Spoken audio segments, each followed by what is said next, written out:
Well, yeah, no, I apologize. I don't mean to be, No, I've had to deal with it too, so. They do. Um, anyway.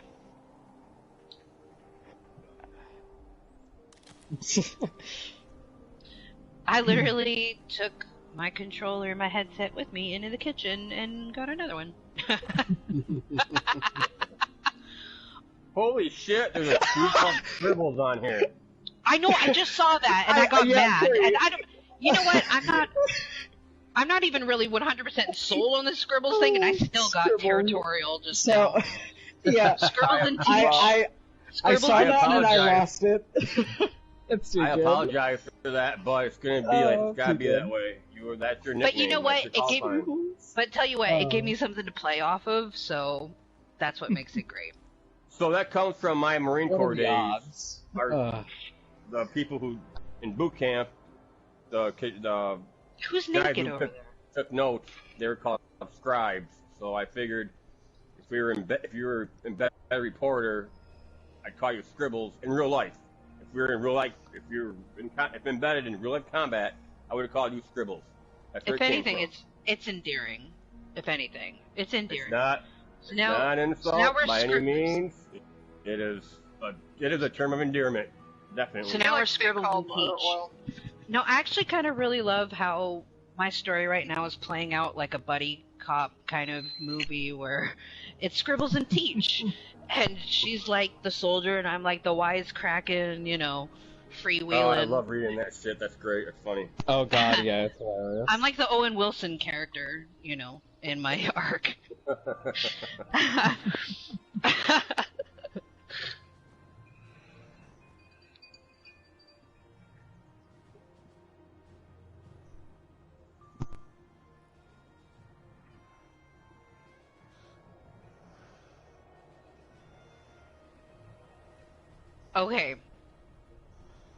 Okay, you just asked me the best question, and I've had 3 drinks, so. Alright, I feel bad because I feel like I'm monopolizing the time here, so if you guys just need to tell me to shut up.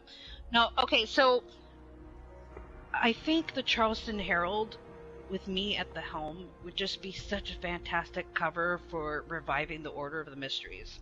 Okay. Because... Interesting. Okay, and this is why I feel that, because, I don't know, there's a deep history in journalism of women kind of being at the center, the forefront of being these,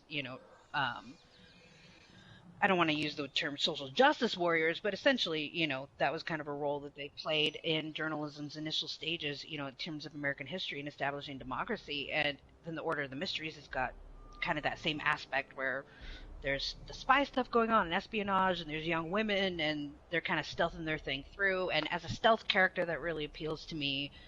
I mean, I thought it'd be really cool for me to be, like, secretly doing that because of the espionage intrigue aspect I can bring to the interfactional interactions, So that was something, and that's kind of something, you notice my character has always had the veil of mysteries on. That's kind of why I've been not only to obscure her face. Yeah, it's not only to obscure her face, but was kind of hoping, that was something I could do in the future.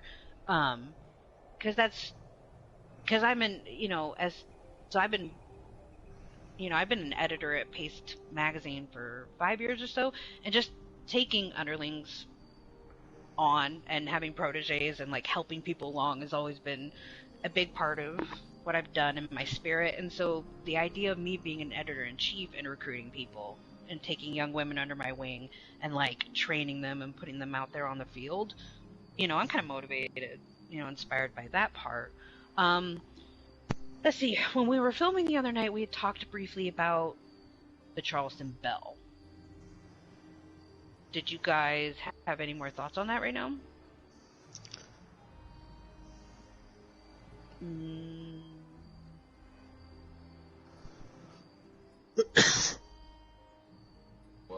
It was about the since the Bell had been bombed and we were gonna try to essentially restore and because we kind of treat it as this black hole when you go right up to it.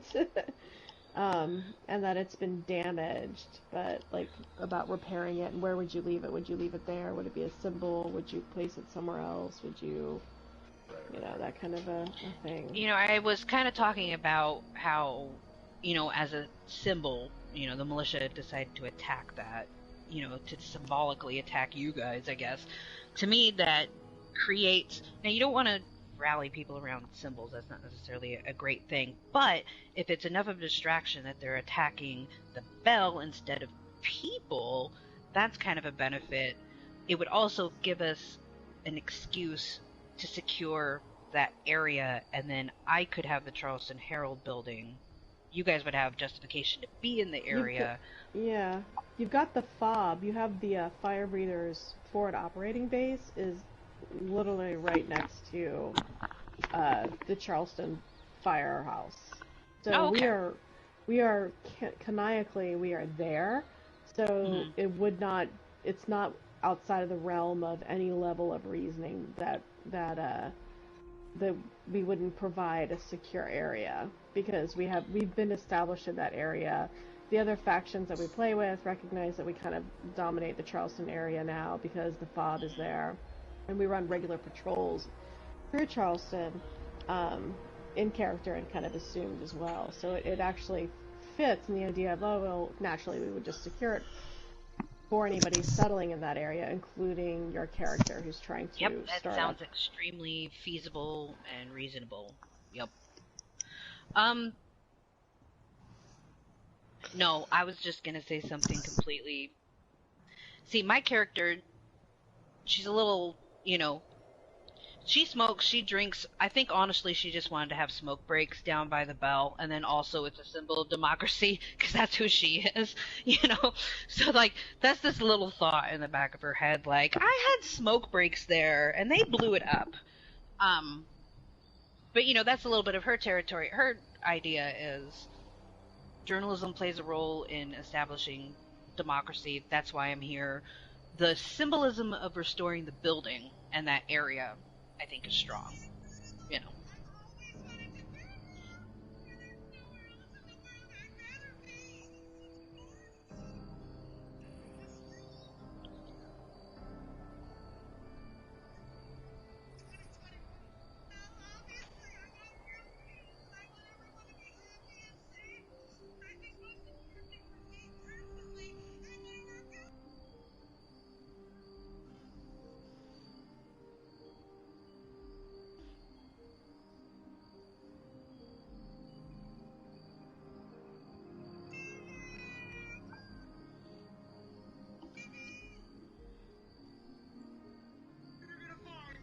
Sorry. I'm trying. It's Times Square Live. I'm just trying to... I see. Oh, no. Oh my god. Bonder Bear. I'm floating by.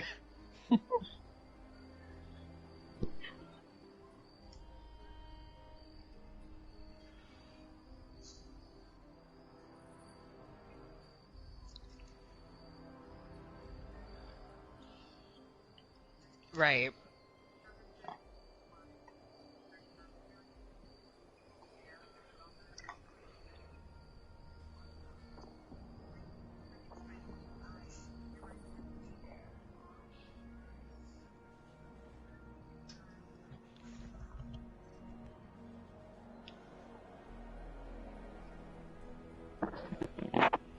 I really want to. I just didn't know. Well, because here's the thing. I'm a newcomer. I'm still a guest. This is the thing you guys have built.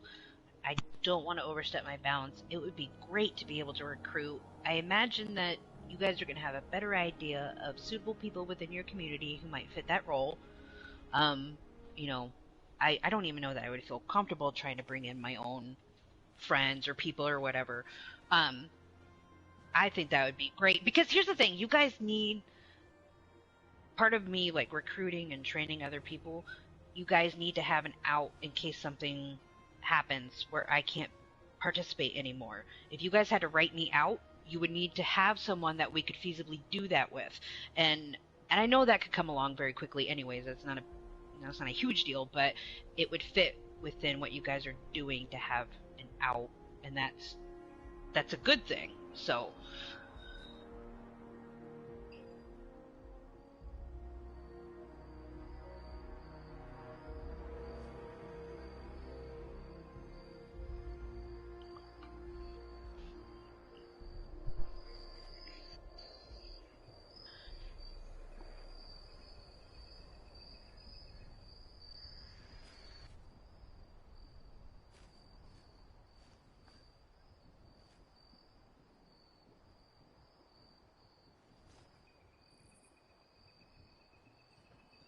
mhm.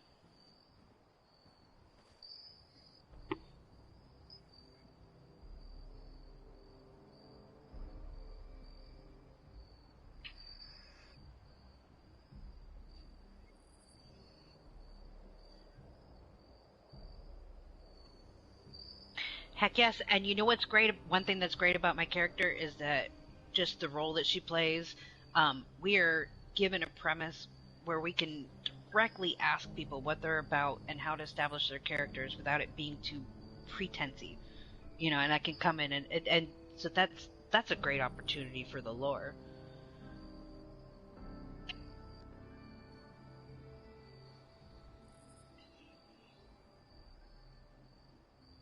Mm.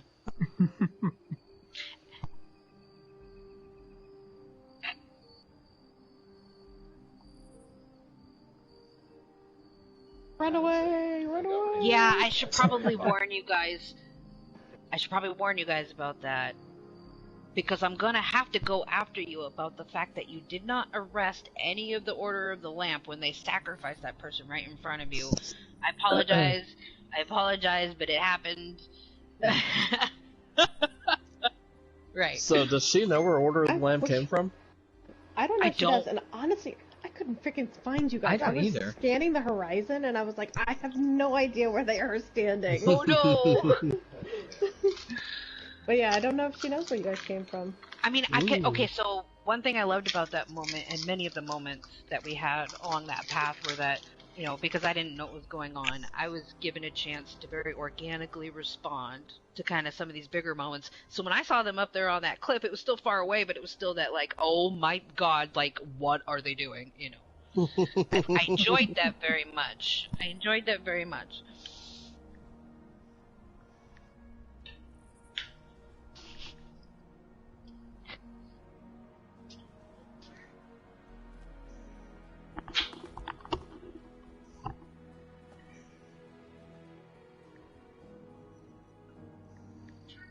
Hold on.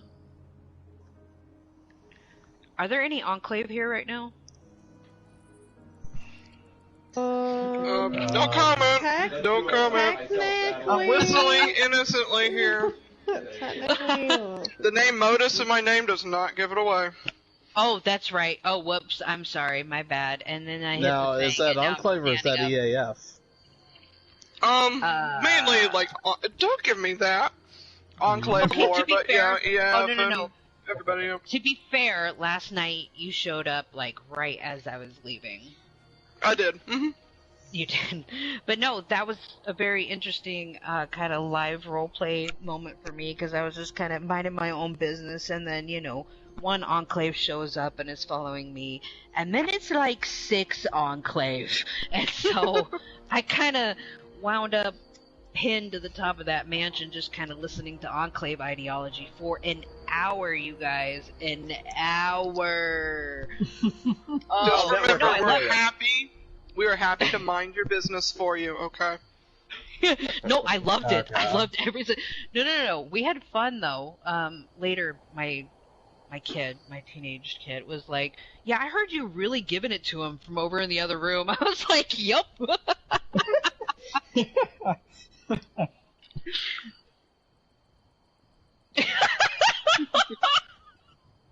Oh, really? Oh my god. Oh, yeah. Yeah, well, that was what the conversation was kind of about. Was like, why are you being so hard on us? Go after the vultures. And I was like, the vultures ain't trying to be pretending like they're good guys.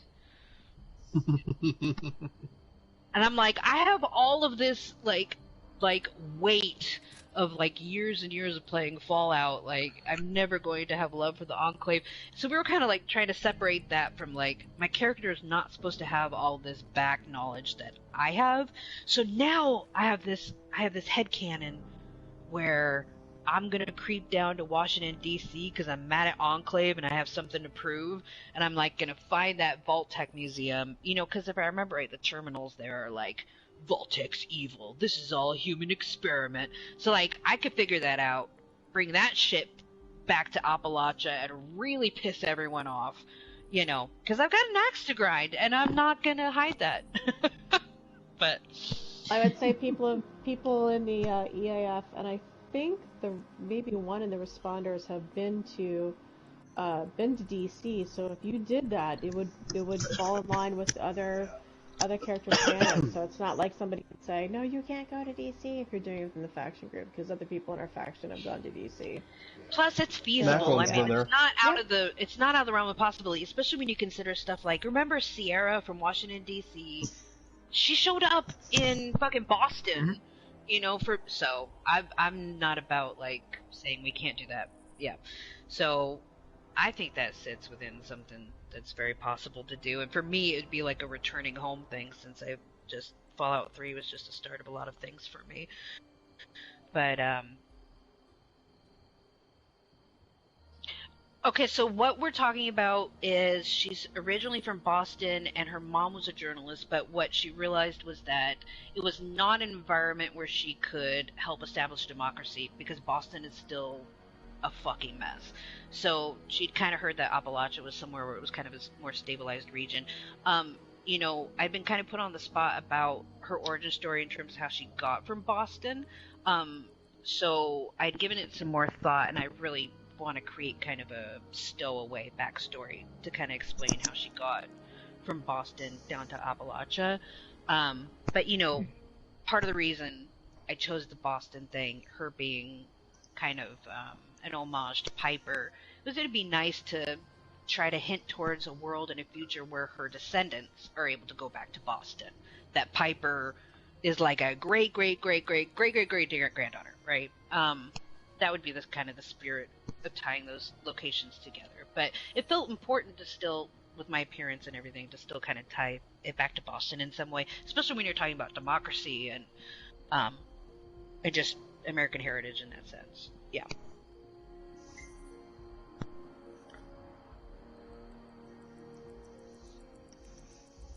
Well, now we can establish that as canon for me, so that when you guys are responding to me in the channels, yeah. Which I just really love what the stuff that Captain Fanny is writing there with me. Just the back and forth between us is... I'm having a lot of fun. I hope I'm not annoying her too much. I'm a total newbie to roleplay, but I'm having so much fun. That's Modus writing you. That's me. And I can't get enough. Yeah, I can't get enough writing, so keep doing it.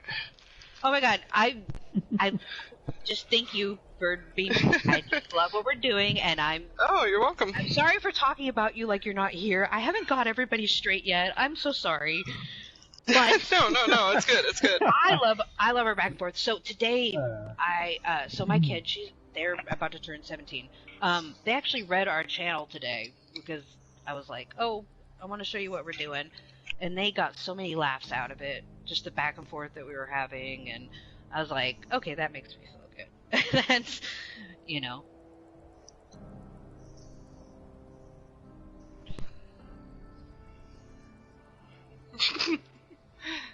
Free's great. Yep.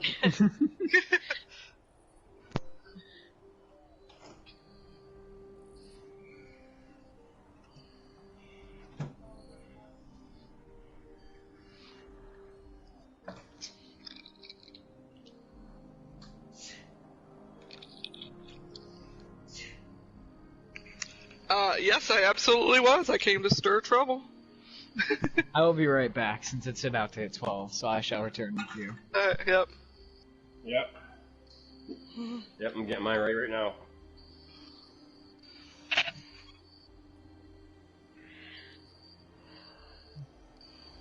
I often say that the worst thing that could happen to anybody is when you put Valerie, Mama to Sierra on the case for something. She's got a major penchant for wonderful chaos that I love. I love chaos. Yes, I have a 3-star. Yes, I have a 3-star shit stir stick. It has faster swing speed, and I use it every single day. So. Yes. Yeah. Yes. I enjoy doing it, but seriously, I don't know. I'm like in writing mode right now. I can't get enough writing. So the more writing, the merrier. Yeah, there were a couple of times our back and forth. I was so excited just to see that you had responded something, just like, yeah. I actually love doing that Mr. Messenger part. I had that planned out for like 3 posts. I just like, let's see how long this goes. Yep. Well, I just kind of like the dynamic that was emerging too, like I had kind of said earlier, that was like, you know, you got your straight man and your kind of goofy person, and I'm the Owen Wilson of our little duo, so I kind of like what's emerging there. Yeah. I'm excited for you to experience Armory tomorrow night. Yep. So, what time do you guys usually hop on?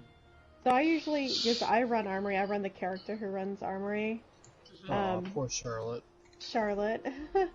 And I usually start to load in around 8:45. So what I would do is I would look for you in menu at that time, and I'll grab you, because the queue is stupid on a Friday night for Armory, because so many people come to Armory and it gets really loud, and there'll be a lot of over talking because sometimes it's just people from the community that have, because we open up to the entire community, so people across PlayStation have access to our website to sign up to turn in stuff to us, and they get paid for it. So we essentially kind of take on that role as the NPC of, you know, you went out and gathered something and we're paying you for what you gathered for us. So you have people who have never RP'd before showing up, kind of getting their feet wet. You have seasoned RPers who, what we call our volunteers, who haven't joined any faction because they don't want to, they just want to kind of be freelancers. They show up. You have a couple people from the different factions show up. And then, you know, occasionally we get the 8-year-old kid who's playing the game, and I'm like, wow, that's definitely not an adult. And they so it gets really loud, but it's an experience, and it should be a lot of fun. It's always interesting at Armory on Friday nights. Yeah. Give you an example the other night when you were.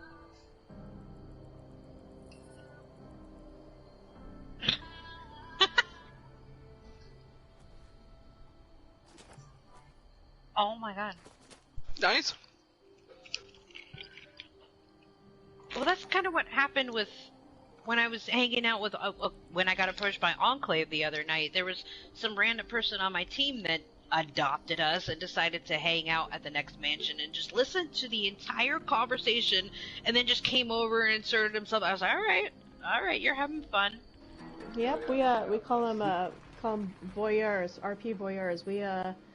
There are a lot of times we'll be doing, because we actually practice a whole lot of what we call organic RP, where I might just be sitting here and then somebody from the 5.0 or from the EAF rolls up and they're like, you know, Field Commander, are you home? And then next thing you know, we have 2 hours of kind of unslotted RP, and that's some of the most interesting things have happened during what we call this organic RP section. And so we sometimes gather people around us when we're doing these RP sessions, because we do them all in area chat. We don't do anything in party chat unless we need to coordinate something. So everything happens in area. So all the RP, all the voice acting that goes with it, all that stuff happens for the whole very wide radius for people to hear. We're done at 25 seconds, by the way. For 25 seconds. Okay. Yep. It's only 9, but I'm gonna pour some champagne too. Yep, I got mine. Mine ready to go. I've got mine at 12. Yes. 1 and action. Yeah. 7, Yay. 6, 5, Yay. 4, 3, 2. Happy New Year! Happy New Year's, East Coast Happy New people. Year. Happy New Year, everyone!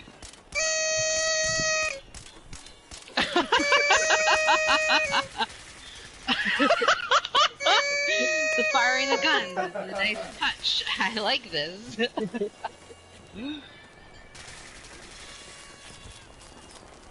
Okay, that's the Oh my god, I wonder. I don't think I have any yet. I have I also have. Where are they? That's not it.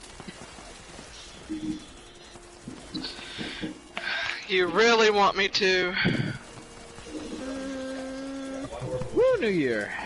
Alright, I'm back. Who's got the confetti emote now? Would be quite the time.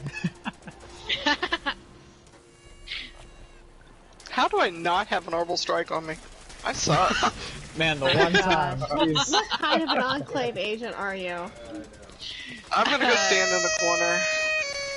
Wait, I'm a computer scientist. I don't have to have an orbital strike. That's right, that's right. Modus does all my bad work for me. Oh, the future, here we are. Yeah. Oh wait, I do have some of these from the first pass. There we are. Woo!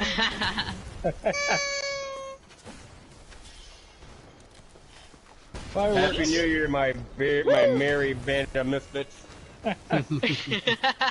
Nice. Beauty.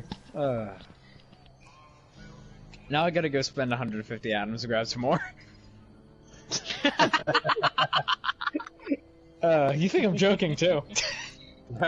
You know what? Not you know kidding you, what? I just grabbed another 10. It's you know what? It's a party. It's hold on. I just grabbed another 10. You know what? We all have atomic points to spend. You hold right on. Where are they? I don't remember. It should be on the front page, bottom center. What? I don't see them. But I have established that I'm a great. Yeah. I wanna look and see that doesn't salute. What? Gosh, So everyone here except for Into a mic. for Holly and Kyle, everyone else is East Coast. Yep. Mm-hmm. Nope, they're over. They still got 3 hours to go. Oof. So they can party with us Future. and go party with someone else. There. Yeah, whenever it's midnight for them, they can finally watch Cobra Kai. I gotta go to 3 a.m. to watch it. Yeah. Yeah, so do you. Mm-hmm. Yep. 3 a.m. I just want to say, all the other RP channels, you're free to obviously write in them. They're just area zones. You know, you'll notice that we all write in them. Happy New Year. Thank you for saying that. Just because it's hard to know like where to jump in because at this point in those channels, it's almost impossible to go all the way back to the beginning. You know. Oh God, yeah. Well, a lot of times what happens is you'll see if somebody will do like a back and forth with another person, and then they'll reach an end, and then somebody will start another one. Or you'll see like I do this, and I think Ral does this too. Is I'll write at the top one shot, which means I don't need a response. I'm just doing a one shot post. Just okay.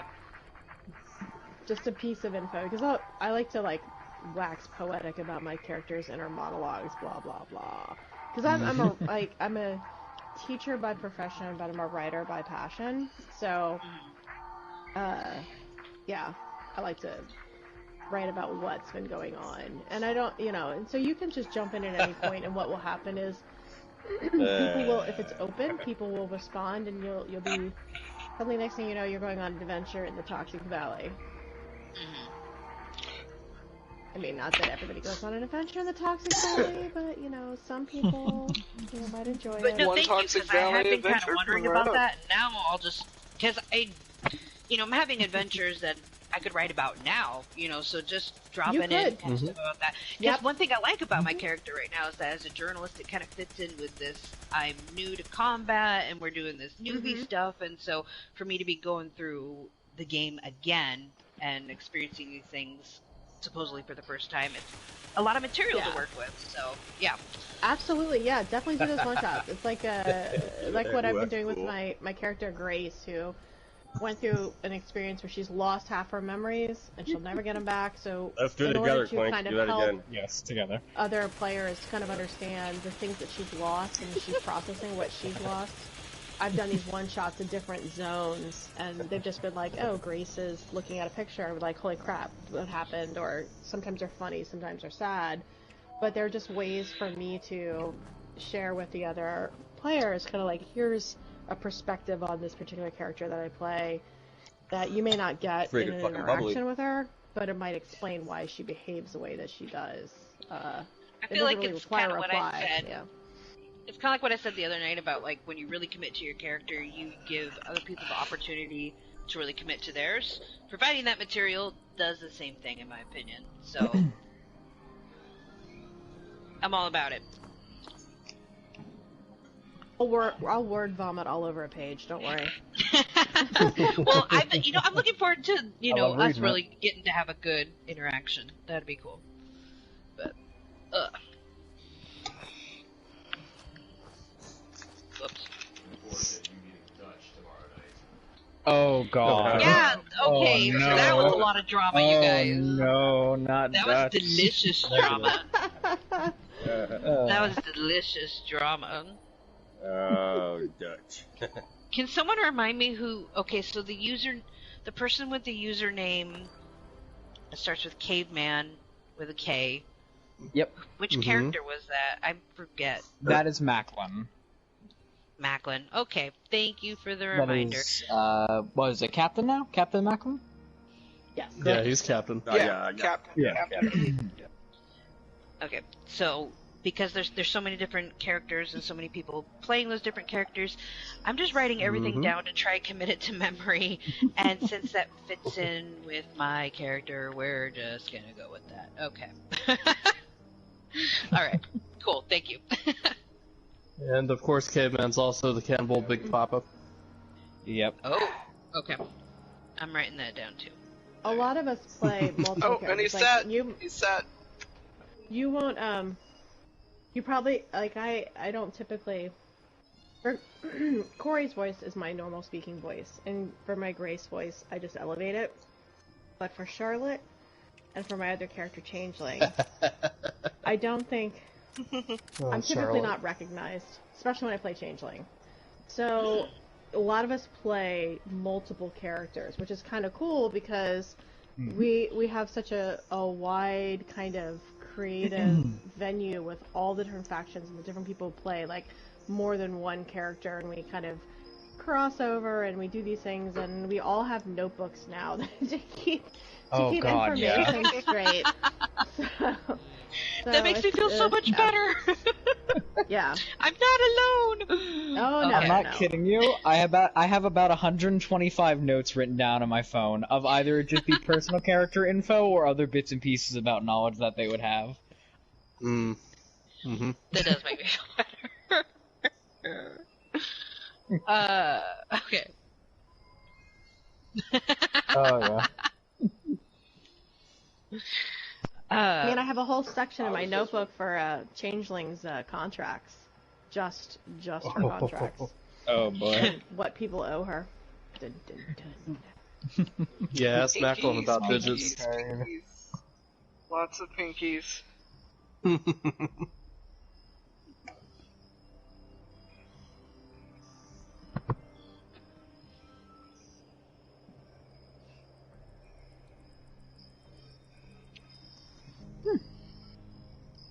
No.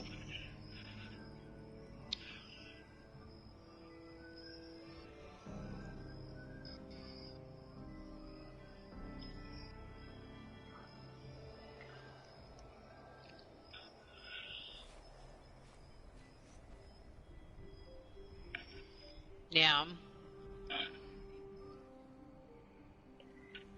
Choo choo. You know what? I think we're all there with you, so... Other than me, just sitting here, just enjoying this.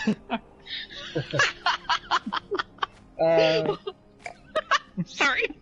No, now I'm giggling and now I've lost it. You know, it is so fitting that Order of the Lamp was all like singling me out for giggling, because that is exactly the shit that would fucking happen. Wait, has anyone confirmed if that Order of the Lamp person actually did catch me in Mothman Museum? Because nobody has confirmed that. I know it was one of them, and they were coming for me. But none of them is likely. It's none probably of them said not them a. to confirm.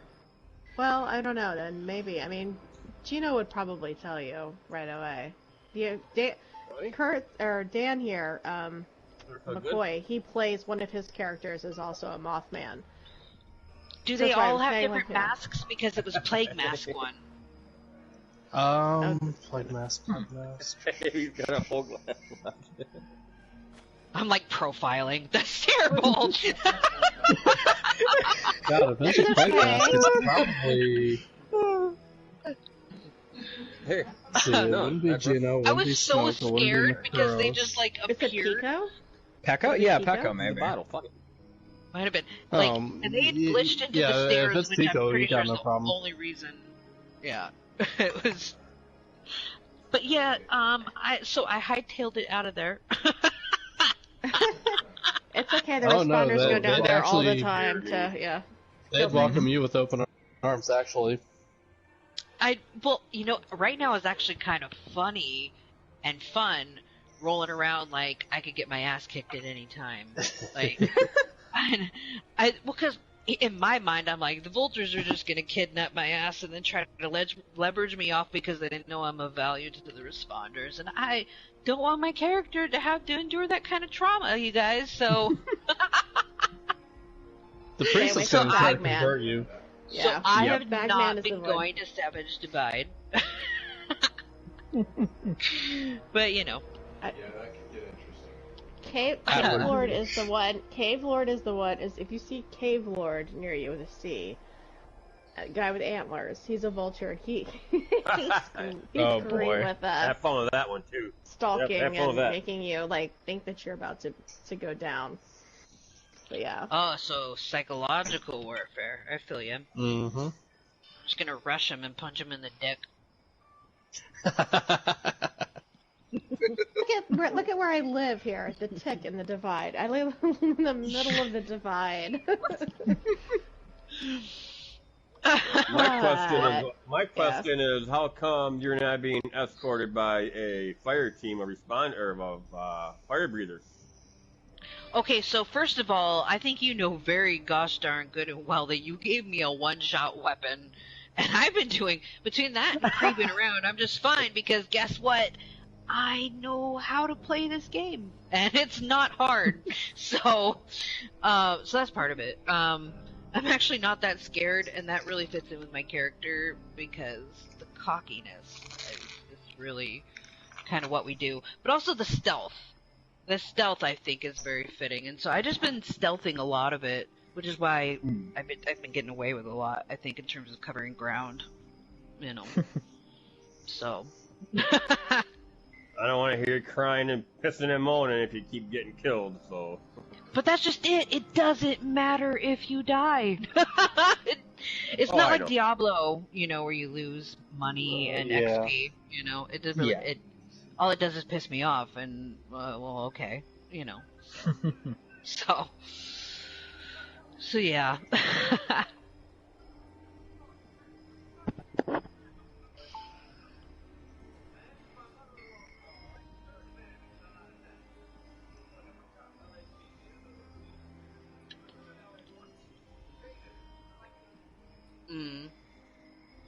Now I can.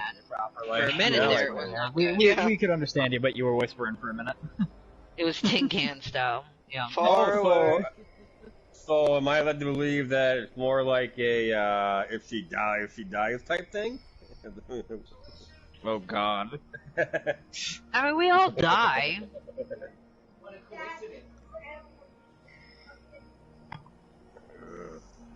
Yeah, what are we doing there? Because we don't have any, you know. The lore writer has typed up things. Yeah, things are about to happen. Okay, good. Oh boy. I don't like it that they don't like me, guys, but they shouldn't like me, so that's also good. So I'm just very conflicted. They don't like anybody. Quite frankly, I just pretty much, when I write them, I'm like, they don't like anybody. The state never does.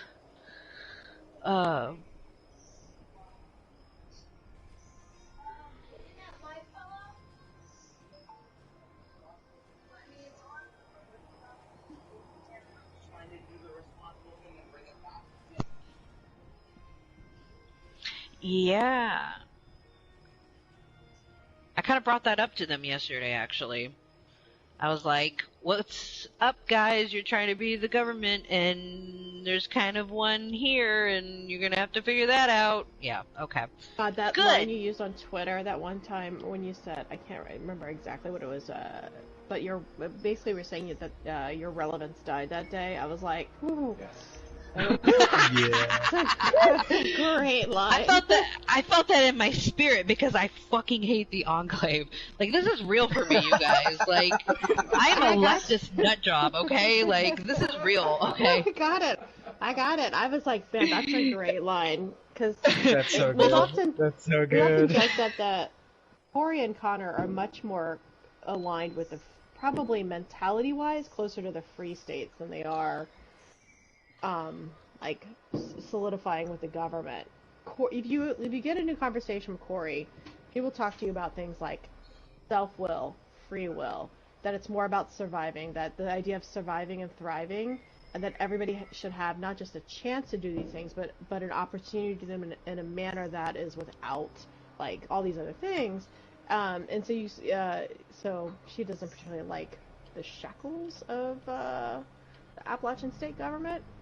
But she's also not a military person. She's a doctor. So she was a doctor in the vault. So she's kind of like, hate this kind of stuff. So it's just, it's been a very interesting ride politically as we've kind of developed lore and as we've had the different factions and the different people kind of come in around us. And that's what's really kind of cool, I guess, about with the Responders group, whereas the Enclave group is obviously Enclave, and they're always going to align with the Enclave standards because that's the Enclave. That's what they do, right? It's that mentality, and they do it really well, and that's kudos to them for portraying that mentality. It's solid and it's on point. So, but with the Responders, it's like here is all of Appalachia under this agreement to work together. So you get a whole lot of different viewpoints and personalities and aspects, you know, kind of coming together. But that's what the writing of Fallout has always been about, you know? So that's perfect. It is so perfect. And case in point, you know, when I got cornered by Enclave on the roof of that mansion yesterday, that's all we ended up talking about. It was like, all of this. Philosophy, ethics, ideology, politics, exactly. So, hell yeah. Let's go deeper.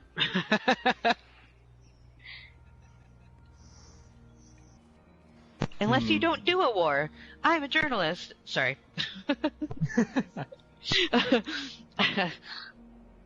Don't do the war. Just don't do the war, you guys. Don't do the war.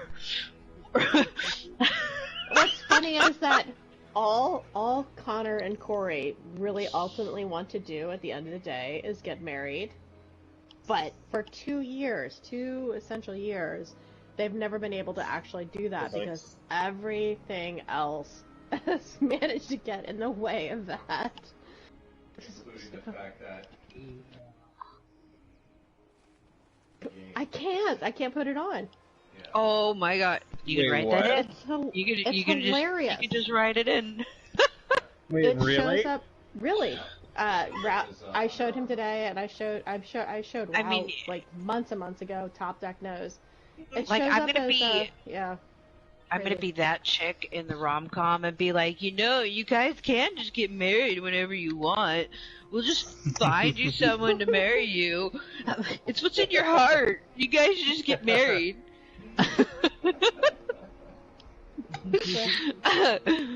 I'm rooting for you guys, though. I'm invested. Good.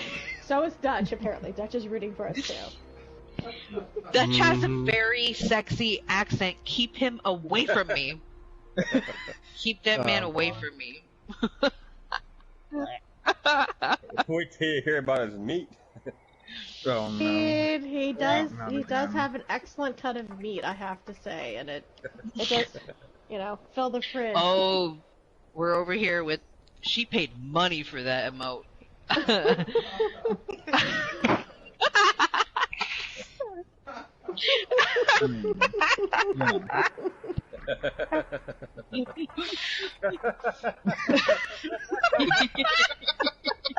my god. Would you prefer that? Oh my god, you guys. Sorry. I'm like laughing right into the mic. I'm sorry. Oh god, I'm sorry. But this is a normal day for us.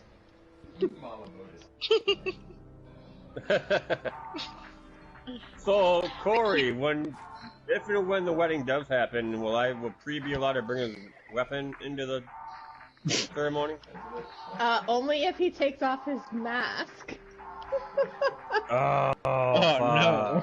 See, because he's already got a tux, but I don't know if they have a suitable wedding dress yet. Maybe that can be your They excuse. don't. We can get married when Atomic yeah. Shop gives me a dress. Bethesda from Beyond. Bethesda, you listening? Wedding dress. We need one. It's just one of the funnier aspects of the 5.0 lore is that every time things start to kind of settle down for the two of them, and they're like, oh, finally, maybe we'll start talking about this. No, this other thing happens, and they've got to deal with this thing, and it's not even something that we plan. It just kind of happens, and so now it's just kind of this. But yeah. You guys are the Kurt Russell and Goldie Hawn of our RP. That's accurate. That's a great analogy.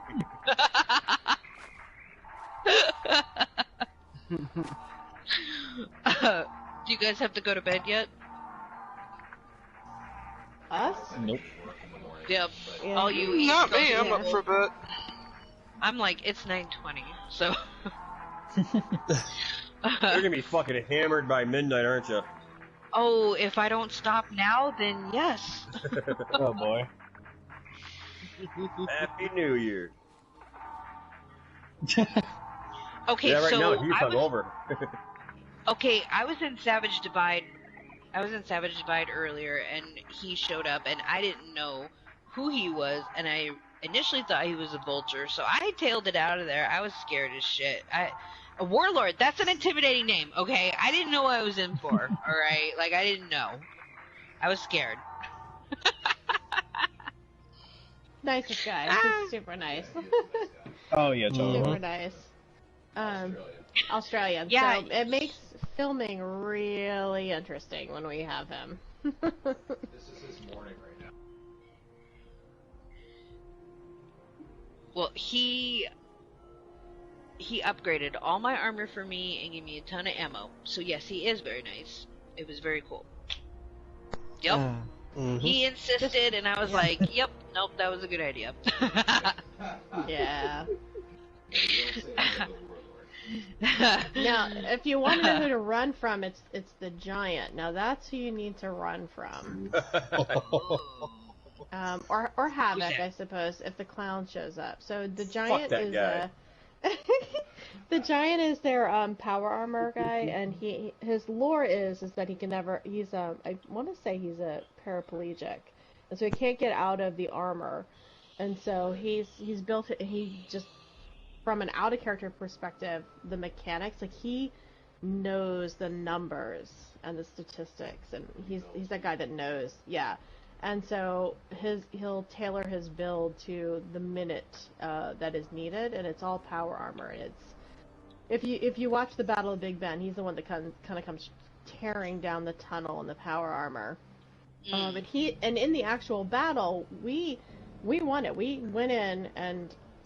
Pre was there. He was one of the original fighters, and we went in against them, and we weren't really sure how it would fare for us because we weren't really PvPers at the time, and they were heavy PvPers, and we won. We got everybody down, within our established whatever our rule set was.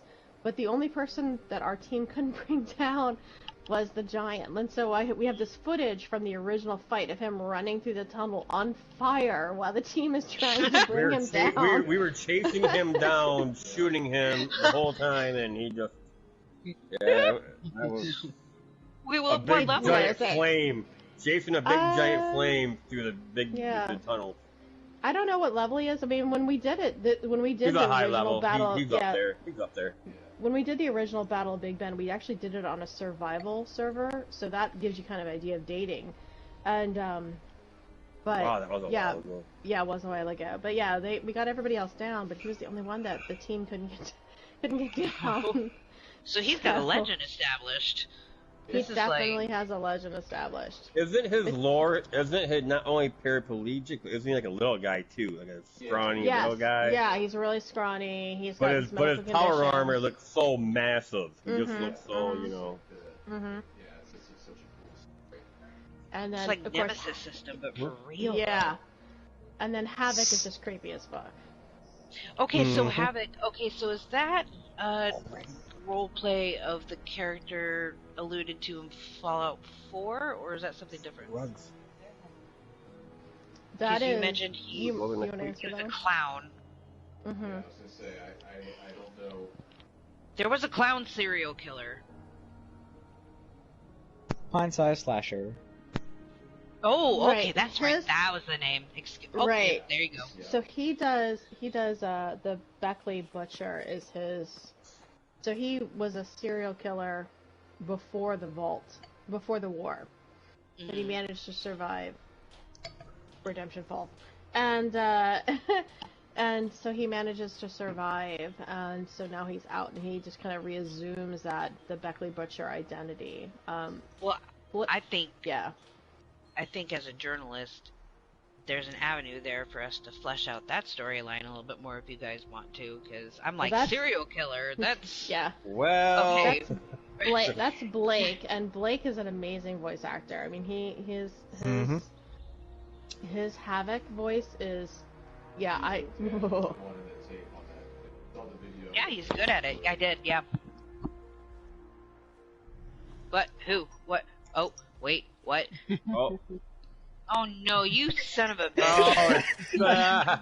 You were listening and then you did the thing and you think you're real cute. No, you think you're real cute. And I was the one who gave the name. I'm like, wait a minute, I have the outfit too. Hold on.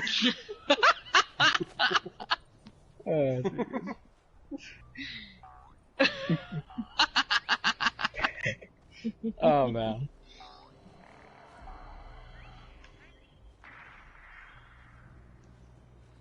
If we were going to do our Silence of the Lambs thing, that would be the opportunity right there. But yeah.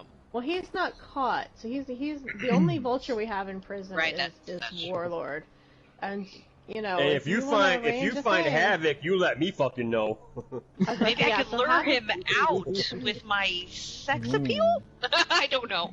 I don't know what motivates him. Yeah, we don't know. We don't. It could be hot dogs. We don't know.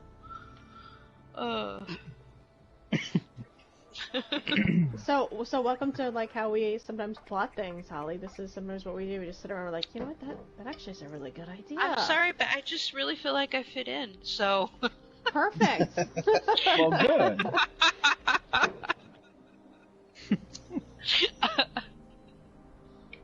And again, I apologize tomorrow night for Charlotte.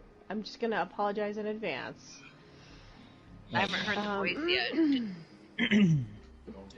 I won't give it. You can have it tomorrow night. I won't sound. I don't think I sound like me at all. You guys can. I don't think I do, but you guys hear me, so I don't know. Yeah, my organic responses are to be cherished. Let's keep them secret, right? It's just organic. It's a fun experience, but you know, it's a.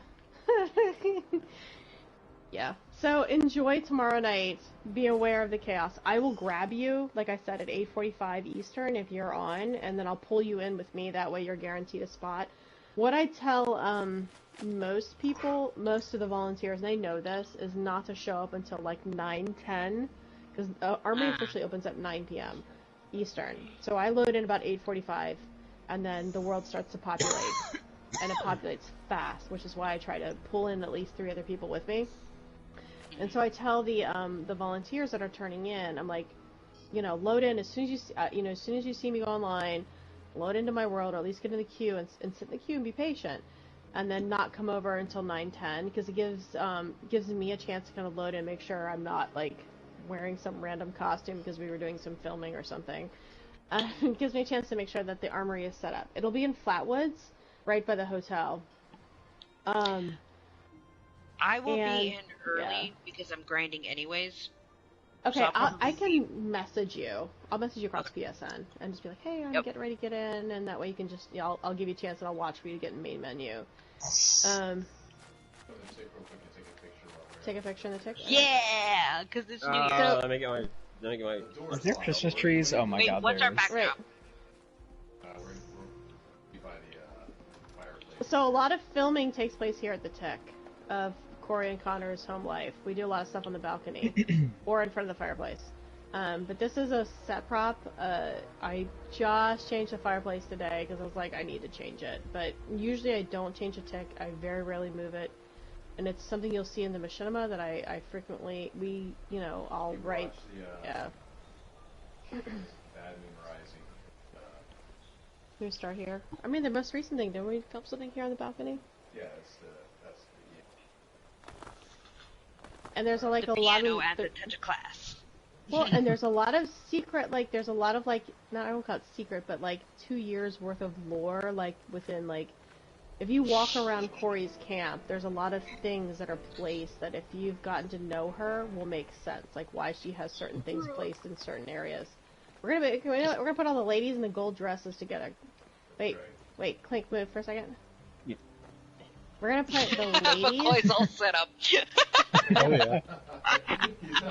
Oh, Simeon Rex. He's like, nope, you guys are just gonna have to work around me. Alright, so we'll put the ladies at the fireplace.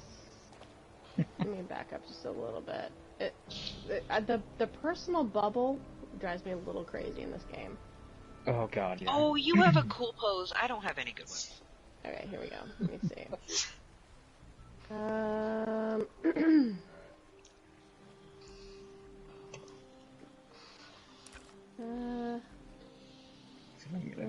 see. What? No, none of the kneeling poses. Not the jumping one, dear god, not the jumping one. Oh, nice! I like that Rel and I reverse gunslingers. I have the hand on the hip work for you, Clink. Straight disco! No, disco! Hold on. No, go back. Yeah, hold on, I gotta find it. Give me a second. One little bit I'm too far. just gonna take photos for every single one you guys Trying do. to find one that doesn't look good. Just so we all know that it is canon that Pre always has his gun. Yeah. I love it. Free, point your gun at the couch so you're not looking at the floor. Oh, sorry. Yep. How's that better? Am I in anybody's way? Turn to your left a little bit more. Like, aim for the center crease between angles. the... Yeah, aim for the center crease in the couch. There you go. How's There you that go. look? Is that better? Alright. Yeah, that's good. We look Everybody's so taking- good. Yeah, we do. Charlie's Angels. All 4 of us. So, a little bit of lore. The reason it's called the Tick is because when we started playing this game at beta, and I was horrendously overweight all the time. And I actually have a phobia of ticks. And a guy we used to play with by the name of Saint, he used to call me a bloated tick, since they all run around everywhere. And so I was like, you know what, that's kind of funny, because it plays on my phobia of ticks. And there are ticks actually all around this place. So it ended up becoming named the Tick. So, yeah. And now I get to know. Can't ever, yeah, it can't ever change. Like, people know it now by the Tick. In canon, like, they know it, like, in character as the Tick. And well,